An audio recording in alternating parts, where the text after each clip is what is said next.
What's going on, YouTube? It's your boy Wes, and we are back at it with another reaction to the Patriots draft class, day 3.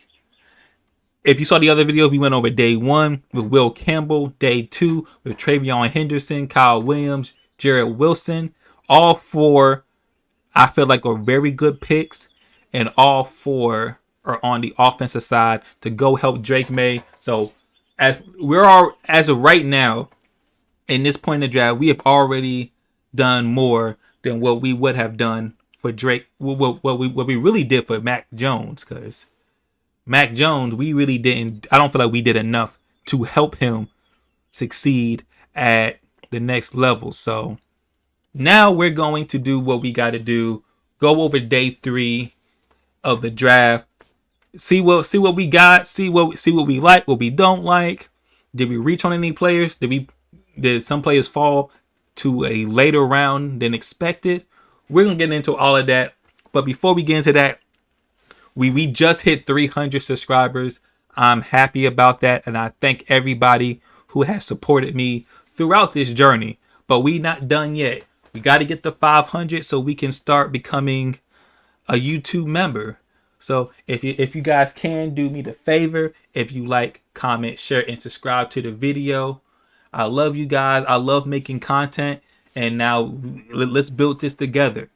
I'm going to try to start uploading, I wouldn't say daily Patriot news, but I would say as news comes out, I want to be able to start reacting to more, give my opinions on everything Patriots related. So I'm ready for it. So let's get into the video. I don't want to hold you too long, but make sure, like I said, like, comment, share, and subscribe. But let's get into the video.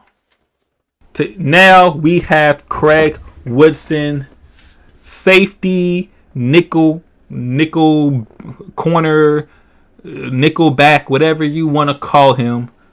I know he's listed as a safety, but I think they call him out he's a defensive back.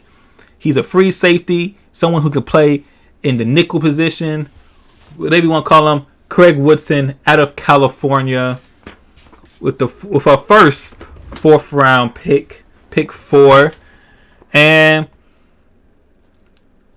it was a bit of a reach. I'm not going to sit here and say it. It was a bit of a reach. A good guy. 4.45 speed, quick. 13 reps is still pretty strong. 13 reps is still pretty strong for him. They had him rated as a 5th round projection, so we kind of drafted him around early, which to me, not that big of a, especially on day 3. I don't really, I at this point in day 3, you're looking at diamonds in the rough. I know that there's still a lot of good players that they could have picked up in round 4, round 4. Just some people that I thought I really wanted.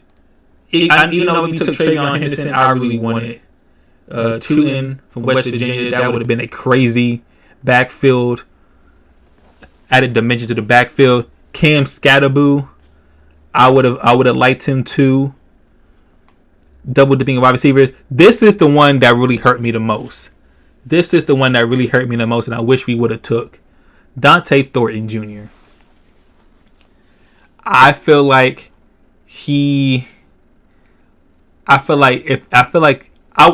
I just saw so many mock drafts where they had him projected to go in the 5th round. I know it says 4th round right here, but he is somebody that I would have loved the Patriots to, if they was going to double dip at any position and decided to double dip at wide receiver, I would have took Dante Thornton. He could be the X. He is definitely an X receiver.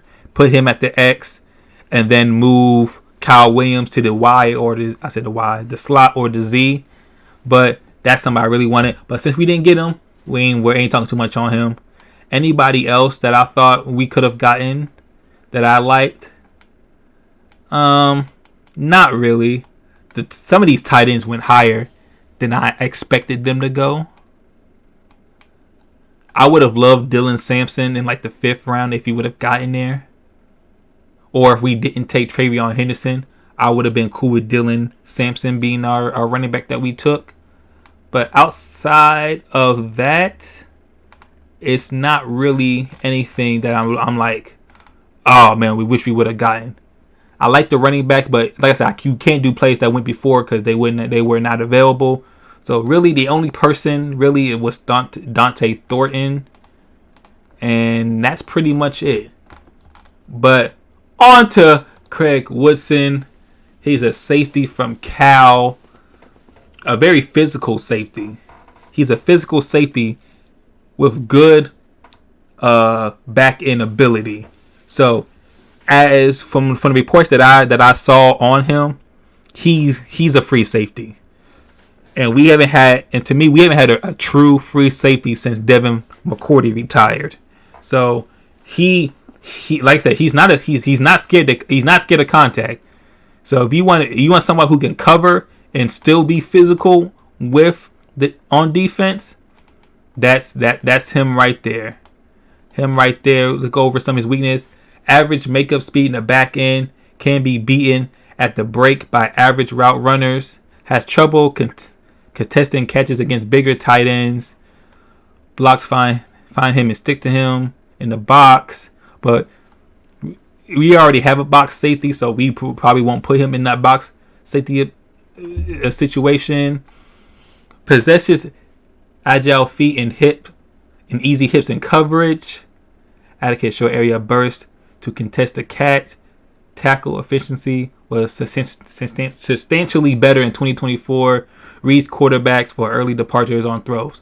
Like I said, he is a true free safety. He's a true free safety. Slight bit of a reach, but with the defense that we have, I honestly think currently on our roster, and I know this is a wide stretch. He might have a chance to be also. I know in my last video I said some other people had a chance to be day one starters. He might have a day one start. He might be able to be a day one starter if he can fix some of the lacking coverage abilities. Because if you look at our team, we do not have a lot of traditional free safety cover guys back there. We have a lot of. I know we have Jabril Peppers, but no one knows what's going to go on with Jabril Peppers and his off the field stuff. Like I said, there's still even a chance that he could get suspended, even though he got cleared of everything. But there's still a chance that he could still face some type of discipline from the league on the matter, because I think he got cleared of the domestic issue, but he did confirm that he had drugs on him. So maybe the NFL will take punishment on him. Maybe the NFL was like, hey, the games that you missed was enough. But if we want to talk about just true free safety ability, he might be the best one on the roster. Because Marte Mapu, I have gotten to the point where I'm just like, I'm waiting for him to show out. Maybe this is his year to show out because he's under new coaching and stuff like that. But I can easily see a lot of players from the Bill Belichick, Gerard Mayo regime just getting completely out of here, and they start moving in guys that they feel like are better for their team. So don't be surprised if he's either the first backup safety they go to, the number 3 safety on the roster, or he's starting at free safety, because I feel like the skill set that he brings, we do not have that on the team. But we're going to go on to the next person, which is another 4th round pick that we have. So let's get into him. Joshua Farmer. Round 4, 35th pick. They have him rated as a prospect grade of a 6.29. Will eventually be an average starter. And for a 4th round pick, if he can become a decent and solid rotational piece, I'm all here for it. We actually got him at a better range than where he's projected to go in the 3rd round. They say he can play in a 3-4 end or a 4-3 interior lineman, which is fantastic for what the Patriots are trying to run. We got Milton Williams, Christian Barmore. He's working his way back up to being healthy again. But like I said, we don't know about his situation. I feel like he has a similar build to Christian Barmore, but 35-inch arms, 10.25-inch hands. He's a big guy. He's a big guy who can move. 5'140". I mean, is that the greatest? No, but some of the quirks on him: below average first step quickness, consistently beaten to the spot by lateral blockers, tight ankle limits, anchors effectiveness against double teams, unable to maintain gap integrity when engaging in zone blocks. But like I said, these are all things that you can work on. And he got the pro frame with a broad chest, size and strength to muddy the middle of a space eater, able to unearth guards, anchors, reset and extend the bull rush, creates early pass rush separation with heavy knock back blows. Wow. Say that. Someone childish, I know. But early on, I can see him being the number 3 defensive tackle on the team. Because what's that guy named? Chris Tunga that we picked up from Minnesota last year. He's all right. But I feel like if he does well in the offseason, he can be that kind of rotational piece on our defensive line that can come in for Milton Williams, that can come in for Christian Barmore, or if you want to go, or if you know that the team is going to run the ball, move him to defensive. You can move Milton Williams to defensive end, have Keon White at defensive end, and have Barmore and him right there in the middle, and to have people try to run against that defensive line. They may not even get nowhere. So you can even roll that out in a pass situation and see what they got going on, because it's going to be tough for them to handle all that beef up front, if you know what I'm saying. So I like the pick. Good. I feel like he's going to be a solid rotational piece. And even if Christian Barmore can't go, or for some reason he's going to miss some time, I feel comfortable putting Joshua Farmer in there and letting him do what he got to do. So, and I heard that he met with us on his 30 visit, and he spoke with Milton Williams. So, already getting familiar with the players that he's going to be playing with. So, I'm not too upset about this pick. I'm good. I'm happy about it. It's more trench help. So, there we go. I'm not going to spend too long on day 3 picks, because these start getting to players where we kind of know something about, but not a lot about. So we're just going to get into it. On to our 5th round pick. 5th round, 8th pick. Braden Swinson from LSU, another Tiger. And this guy right here was the biggest value pick in the entire draft, because I believe they had him a 2nd round grade on him. Well, they say 3 to 4, but depending on the scouts that you are watching or listening to, they had him as a late day 2, early day 3 player, and we got him in the 5th round. 6'4", 255, 33 and 3/8 arms, 9 and 7/8 hands. They have him as a 6.31 grade. Eventually will be a plus starter, which is absolutely insane value in the 5th round. And overall, he's a big guy, as you can see right here by this video. I don't want to get blocked. He had 60 pressures in the SEC last year.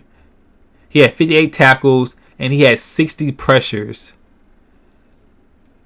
at LSU last year. Fantastic right there. That is fantastic value for a pass rusher, a rotational pass rush piece. They said he had some comparisons to what's the guy? Kayvon whatever that guy is that we picked up from the Raiders. That was like a draft pick. DN.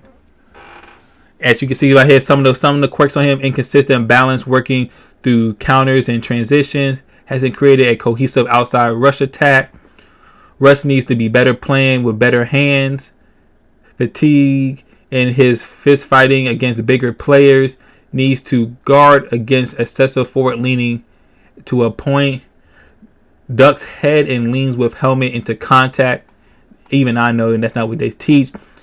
The agility to hound and corral the man with the ball. Acceleration creates momentum to swarm the passer. Basketball stutter step can tilt blockers and open up the edge. Protection struggle to keep him out of the backfield. So for a 5th round pick, that is very good value that you're getting. Now we have, maybe he's the rotational piece for what's his face? His name Harold Landry. Harold Landry. He could be the rotational piece for Harold Landry, where they go back and forth and rotate. I know Keon White and Anthony Jennings will be on one side rotating pass rush with Cashin, whatever his name is. I don't even know his. I know his name is Kayvon. It might be Kayvon Cashin. That guy, but good player right here. 5th round at this point in the draft, you're looking for the best value that you can get, and I feel like Swinson is the best value you can get since he was a projected 3rd, 4th round pick. Got him in the 5th round, so good value right here. Our next pick in the 6th round, after we traded back, we got kicker Andres Barregos, Andy. That's his name. Andy's coming. Kicker. They had a 5th to 6th round projection on him. Got him in the 6th round, 6th pick. And by all means, he is the number 1 kicker in the entire draft. Not much to talk about. One of his weaknesses is below average hang time on kickoffs. But his strength, career made rate of 86% over 4 years. Hit 75% from 50 plus the last 2 years. He flies kicks with consistency and over action. Repeatable ball striking creates consistent action. So he's a very consistent kicker, which we haven't had since Nick Folk was here, but we let Nick Folk go for some reason. Not a good pick, but not a good decision on that part. But best kicker in the draft, or he's going to compete with John Parker Romo for the kicking spot, which most likely means he's going to, most of the time when you draft a kicker, he's going to be the kicker that you go into the season with, unless you're the Patriots, who drafted that one kicker from, I think, Eastern Michigan. That was just a disaster. That was just a waste of a draft pick. But anyway, that's our kicker. Very consistent and accurate. So there we go, one here. We have multiple 3rd round picks, so we're going to start off with Marcus Bryant, a 6'7" tackle, 320. They had a 6th to 7th round projection on him. Went in the 7th round, right where he needs to go. And not much to talk about him. He has the size and length and athletic ability. He's a little bit slow with his hands, but that can get better. He got good length, so he can be. This is the left tackle that kept Amar Membu on the right side when he was at Mizzou. Good development piece. If he can develop into a very good wing piece, a 3rd tackle, swing tackle. I said wing piece. A good 3rd tackle. That's cool. And we still got Caden Wallace. Maybe you give him some work at right tackle, because like I said, anybody who's still on the team from the Belichick and the Mayo regime, there's a possibility they won't be on the team. I feel like he's just, alright, it's time to clear out some of these mediocre players and bad players and start bringing in fresh bodies. And if you see by their undrafted free agent class, I think they brought in 13 undrafted free agents. So yeah, we might see a complete team overall coming soon with these Patriots. Out with the old, in with the new. Any remnants of Bill Belichick and Gerard Mayo's team is pretty much gone. Outside of Christian Gonzalez and a few Christian Gonzalez, Drake May, and a few others. But a lot of those mid to bottom tier players that Bill Belichick and Gerard Mayo brought in, it seems like their job is over with. It's gone. Time to move them on out. So yeah, Marcus Bryant, good little rotational development piece. Next was a shocking pick because didn't feel like you needed to waste a draft pick on it. But at the end of the day, you gotta understand it's the 7th round. So I'm not really butthurt about it. Maybe there were some other people they could have picked up from that pick. Like I said, not really. I'm not really gonna sit here and fight about some draft picks. I'm not gonna really sit here and fight about some draft picks because it's the 7th round. Like maybe I would have loved for them to take a little Syracuse player, just me being a Syracuse fan. But it is what it is, you know. Not really a lot of players you just be like, oh, I wish we would have took him. But we took Julian Ashby, a long snapper. Maybe he's slightly undersized and he can snap the ball pretty well. I don't know much to say about him, but yeah, Joe Crodona, his days might be over being a Patriot. Like I said, we move. Like I said, out with the old, in with the new. So, Julian Ashby, welcome. And our last draft pick, Mr. Irrelevant, Kobe Minor, 5'11", 180. They really didn't do much on him. Has a shot to compete outside in zone coverage and play sturdy from the slot. Very physical and willing to mix it up in the run support. Plays with better movement skills in space than his athletic testing might indicate. So, Mr. Irrelevant, physical slot corner. I guess he will be in there competing with Craig Woodson in the slot if he doesn't stay at safety. And we got Marcus Jones. Yeah, Marcus Jones. We got Alex Austin, other guys that he'll probably compete with for that slot position. So, yeah.